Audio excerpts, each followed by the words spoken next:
కూటమిలో ఒకవైపు టీడీపీ, ఇంకోవైపు జనసేన. డి అంటే డీగా ప్రకటనలు ఇచ్చుకుంటున్నారు. మెగా ఫ్యామిలీలో నాగబాబు గారికి ఒక పదవి ఇవ్వాలని చెప్పి జనసేన నాయకులు భావించారు గతంలో. సో దాని ఆధారంగానే ఆయనకి ఏదో ఎమ్మెల్సీ ఇస్తారు అనే ప్రకటనలు బయటకు వచ్చాయి.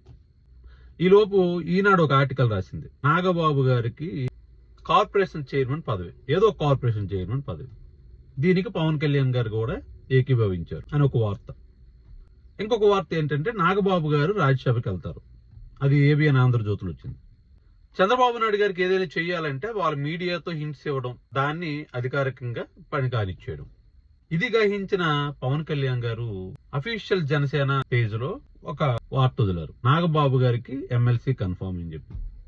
బాహీగా ప్రకటనల వరకు డి అంటే డీగా తగ్గేదిలే అనే విధంగా ప్రకటనలు అయితే ఇచ్చారు. ఇంకా ఎలాంటి నిర్ణయాలు తీసుకుంటారో పవన్ కళ్యాణ్ అయితే దేనికైనా తగ్గేది లేదన్నట్లే